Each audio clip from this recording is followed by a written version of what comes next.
कहानी है एक रहस्यमय गुफा की, जहाँ समय का आगे पीछे होना लगा ही रहता है। लेकिन उससे पहले हम देखेंगे कैसे जोनस अपनी बंदी मार्था के साथ गोवा जाने की प्लानिंग कर रहा है। ओए, सब जा रहे हैं, तू भी आजा। अरे मार्था देखो, मम्मी ऐसा कर रहा है, मेरे लिए नहीं आएगा। Martha please Martha mummy please यार मार्था। और फिर मैं रोहन साथ चले जाऊंगी। देखो मार्था, हेलो रोहन। मार्था रुक, मैं मम्मी से पूछ रहा हूँ। मम्मी सब गोवा घूमने जा रहे हैं, मुझे भी जाना है। वाह वाह वाह, देख रहे हो इसे? नहीं बेटे, आंखें नहीं है। सुन रहे हो? नहीं बेटे, कान भी नहीं है। फील कर रहे हो? हाँ बेटे, लगता है किसी को गोवा जाना है।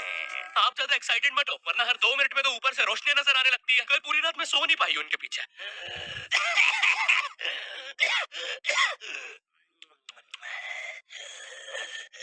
अरे एक बार में लेके क्यों नहीं चले जाते हो? बार बार लाइट क्यों बंद चालू कर रहे हो?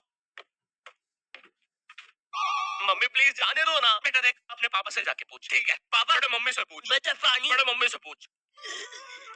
ओ मेरी माँ, थोड़ा सा पानी पिला दे। दादाजी वो नातू नातू का पोस्टर है, उसमें माला और अगरबत्ती चढ़ाना बंद करो। और मम्मी आप ही बता। बेटे अपने पापा से पूछ। बड़े मम्मी से पूछ। बेटे पापा से। बड़े मम्मी से।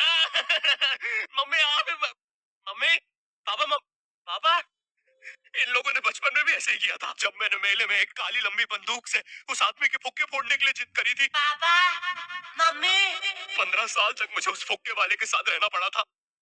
सॉरी बेटा, हम तो बस तुम्हें 2 साल के लिए छोड़ के भागने वाले थे, लेकिन मेला इतना बड़ा था कि हम खुद घूम गए थे। मैं खुद 15 साल राई झूले वाले के साथ रहा हूँ। वो मैं थी यार। तुमसे मैंने कहा है ना, दाढ़ी मत काटा करो। मुझे तुम्हारा राई झूले वाले आदमी जैसा चेहरा हॉट लगता है। मम्मी देखो, मुझे गोवा जाना है, ठीक है बेटा। हमारे जमाने में हम पहाड़ चढ़ के स्कूल जाया करते थे, उड़ते सांप को अंदर। मुझे नहीं सुननी आपकी फिर से झूठी कहानी। हाँ, ये क्या है? हमारे घर में सीक्रेट रास्ते भी है। यहाँ तो एक जंगल है। अरे वो देखो, एक गुफा।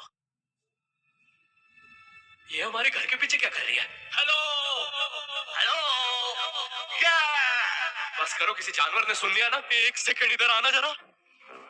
अरे बेटा, ये तो हमारा जमाना है। वो देखो, हम कैसे पहाड़ पे चढ़ के स्कूल जाया करते थे। फिर नदी से मैं और मेरा यार मगरमच्छ 2 पैसे का समोसा खाते थे, क्योंकि माँ टिफिन नहीं देती थी। फिर हम जंगलों से, वैसे पता है माँ तो कभी कभार खाना भी नहीं बनाती थी। खैर फिर हम जंगलों से, पता है माँ ने तो कभी कपड़े तक इस्त्री करके नहीं दिया। खैर फिर हम जंगलों से, लेकिन पता है माँ की एक बात। अबे ओ, एक बार में कंप्लीट कर लेना माँ की बुराई। बार बार जंगल से भाग के आ रहा हूँ घर पे इस सीन के लिए। बॉडी बन गई है, बिस्किट आ गए मेरे, क्योंकि माँ ने कभी जिम नहीं जाने दिया। 1 सेकंड, लेकिन हमारे घर के पीछे ये गुफा आई कहाँ से? अरे दादाजी, और ये आदमी कौन है? तो हम दोनों तुम्हारे। 1 सेकंड, आप चुप हो जाओ यार। बेटा हम दोनों ही तुम्हारे दादाजी हैं। जब मैं छोटा था मुझे भी गोवा जाना था, लेकिन मेरी माँ ने मुझे नातू नातू डांस करते हुए मना कर दिया और कहा कि जब वो छोटी थी वो पहाड़ चढ़ के स्कूल जाती थी। मुझे पता लगाना था कि ये सारी कहानियां सच है भी या नहीं, लेकिन वो बस टाइम में पीछे जाके हो सकता था। एक दिन एक बड़ा सा ब्लास्ट होता है और एक गुफा बन जाती है। उससे मैं टाइम में पीछे तो गया, लेकिन मुझे पता चला ये सारी चीजें तो मेरी वजह से हुई है। ये पहाड़, ये उड़ते सांप, सब कुछ गुफा की वजह से हुआ है। ये सब देख के मेरी पैंट गीली हो गई। अरे नहीं नहीं, ये फ्लैशबैक में दिखाने की जरूरत नहीं है, ये तो अभी हुआ है। अरे तुम्हारी भी हो गई। लो बताओ, तुमने ये सब गोवा जाने के लिए किया? मैंने नहीं बेटा, हमने। क्या? हम तीनों एक ही इंसान हैं। 1 सेकंड, तुम मुझे कहना चाहो? अबे म्यूजिक बंद करो पहले। मैन, कितना मजा आ रहा था।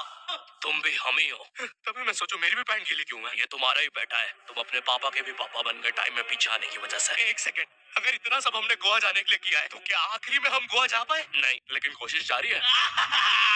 वैसे टाइम में पीछे आने की वजह से अब मार्था भी तुम्हारी आंटी है।